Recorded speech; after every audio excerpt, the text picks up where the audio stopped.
En ce moment dans ma vie, il y a des projets que j'essaie de mettre en place qui prennent vraiment beaucoup de temps. J'ai vraiment l'impression qu'à chaque fois, on me dresse un mur en parpaing juste devant moi. Quand j'ai l'impression de toucher au but, il y a tout qui s'arrête, tout qui freine et ça me le fait pour plusieurs projets. Et c'est là que je comprends que, en fait, c'est Dieu qui me dit: «Il faut que tu apprennes à gérer ta frustration face aux choses qui n'avancent pas comme tu le veux. Il faut que tu arrêtes d'être impatiente, que tu arrêtes de vouloir te précipiter». Il est en train de me dire: «Prends ton temps, les choses vont se faire. Parfois, les choses, tu les as facilement et tu te rends pas compte de à quel point tu les voulais». Peut-être que je me trompe complètement, mais moi, j'ai plutôt l'impression que c'est Dieu qui me dit: «Tu dois travailler sur ta patience et ces choses que tu essayes de mettre en place, je veux que tu persévères et je veux pas que tu abandonnes». Sachez que parmi les différents fruits de l'esprit, la patience en est un et dans Jacques chapitre 5 versets 7 à 10, on a un très beau passage sur, la patience. «Frères, en attendant la venue du Seigneur, prenez patience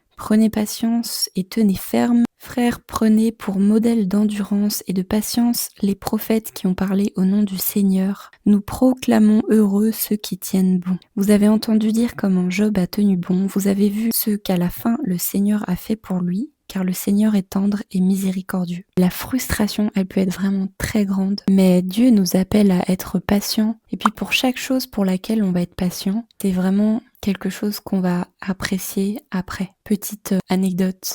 Avant d'être, enceinte de mon fils, j'ai fait une fausse couche. C'était la première fois que je tombais enceinte et j'avais plein de doutes. J'étais trop heureuse d'être enceinte, mais je me rendais pas compte à quel point je voulais ce bébé. Je m'en suis rendu compte une fois que je l'avais perdu. Et du coup, mon fils, il va avoir, 2 ans bientôt. Être maman, vraiment, c'est difficile, c'est très difficile. Mais chaque jour, même quand mon fils m'énerve, chaque jour, je remercie Dieu de m'avoir donné mon fils. Et vous savez, quand il nous arrive quelque chose, on cherche un sens à ce qui s'est passé. Le sens que j'ai trouvé, c'est que j'étais sûre de vouloir être maman. Moi qui n'avais jamais voulu d'enfant, quand j'ai perdu ce bébé, j'ai compris et je me suis dit: «Mais en fait, tu sais même pas à quel point tu voulais un enfant». Du coup, ben, mon fils, voilà, je bénis, chaque jour qu'il soit dans ma vie. J'ai dû être patiente, j'ai dû vraiment prendre sur moi, travailler sur moi. Je n'avais pas Dieu à l'époque, mais grâce à toute cette étape d'attente, j'ai vraiment compris à quel point je voulais avoir un enfant.